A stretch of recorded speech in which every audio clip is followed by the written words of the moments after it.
Picture the year 2008. The global financial market is in an absolute freefall, right? Trillions of dollars are just vanishing into thin air. Legendary banks are crumbling, and panic is literally spilling out onto the streets. And right in the middle of this unprecedented economic meltdown, you have this tiny, deeply indebted startup called SpaceX, standing right on the absolute brink of total ruin. Welcome to This Explainer. Today, we're jumping straight into the story of how an impossible gamble, driven by relentless first principles thinking, took a company from the precipice of bankruptcy to total dominance of the stars. Okay, let's dive right into this. Elon Musk actually said later that if they hadn't closed financing on Christmas Eve, they would have gone bankrupt just 2 days after Christmas.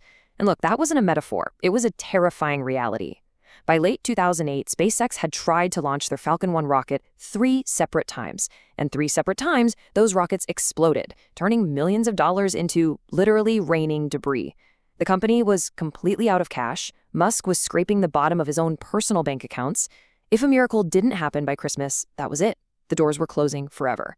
So they're facing this massive ticking clock. The global market is crashing around them. Launch 1 fails, launch 2 fails, launch 3 fails. Everything now comes down to a terrifying 4th attempt. It is completely make or break. If this 4th launch goes south, SpaceX and Elon Musk are irrevocably out of money. The whole dream of private spaceflight essentially ends right there. Section 1. The ultimate.com gamble. Betting the PayPal fortune against the Titans. But hey, before we watch that 4th rocket liftoff, let's hit pause on that 2008 ticking clock and flash back for a second. Because you really have to wonder, how exactly did he get the money to fund this insane gamble in the first place? I mean, why would anyone risk it all on rockets? Well, it all started with a massive payout, $180 million. Back in the late 90s, right during the absolute peak euphoria of the dot-com bubble, Musk built and sold 2 incredibly successful software companies, including the payment platform we now know as PayPal.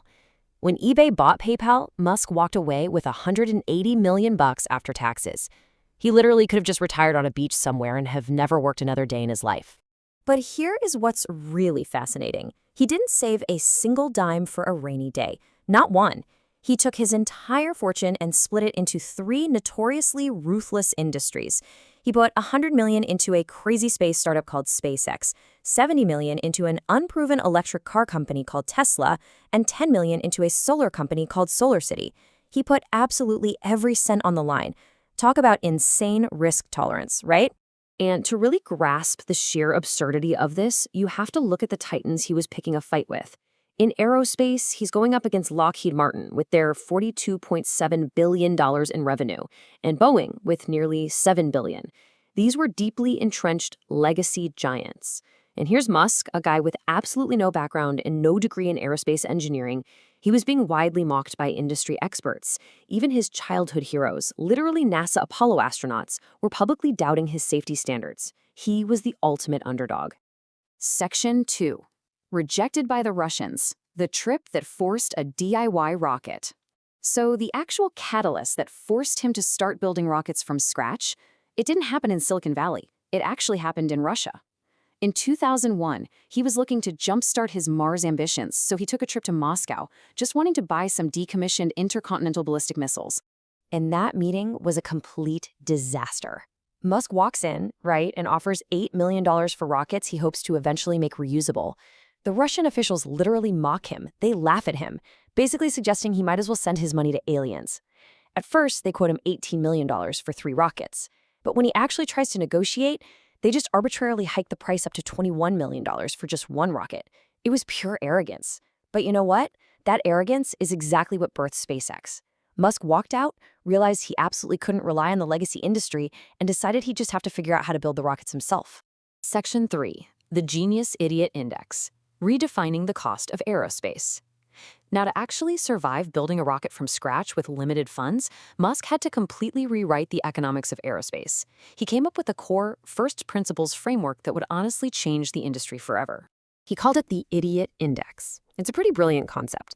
It's basically the ratio of a component's final purchase price from a supplier compared to just the raw material cost to make it. The actual aluminum, titanium, or copper. If that ratio is super high, it means you are being drastically overcharged.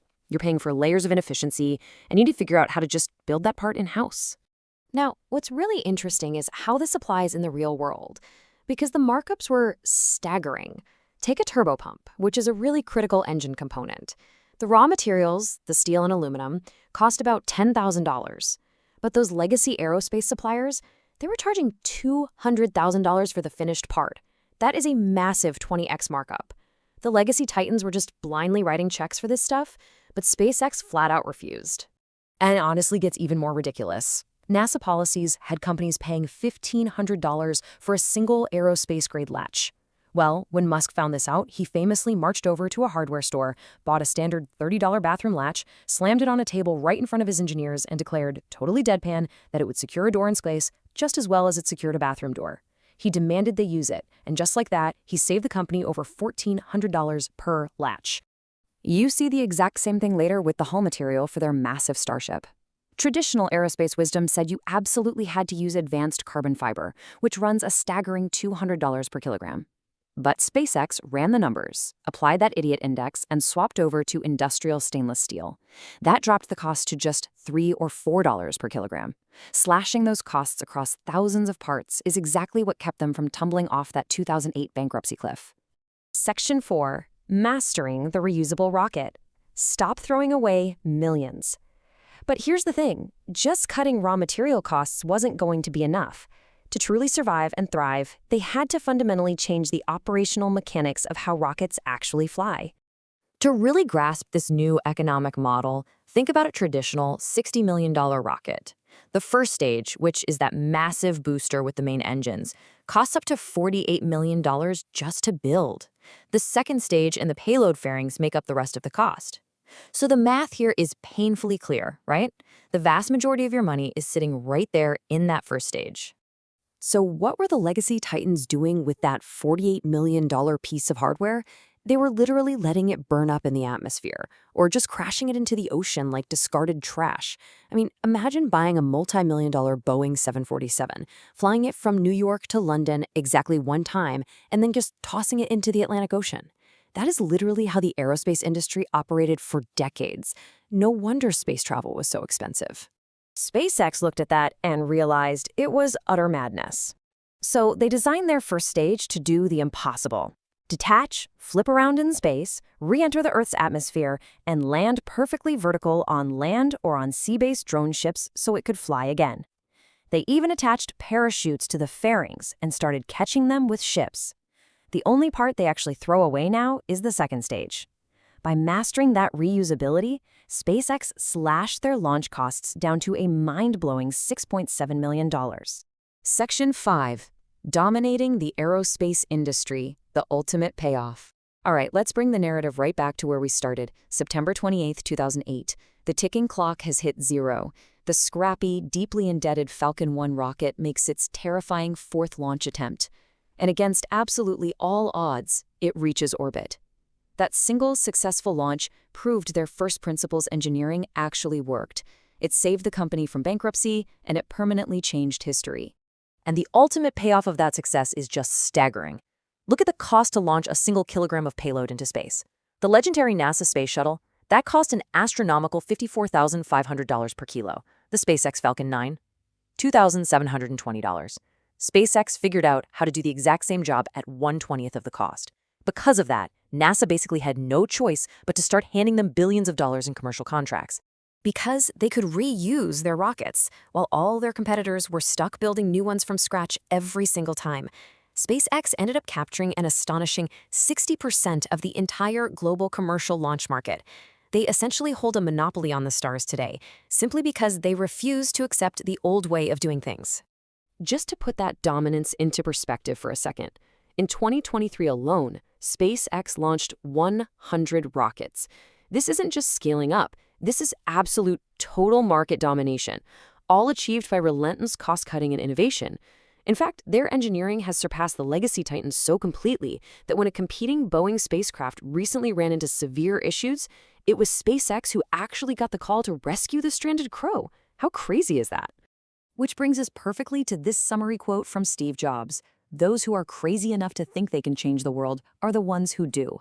Taking a nearly fatal, totally impossible risk turned the ultimate underdog into the undisputed king of space.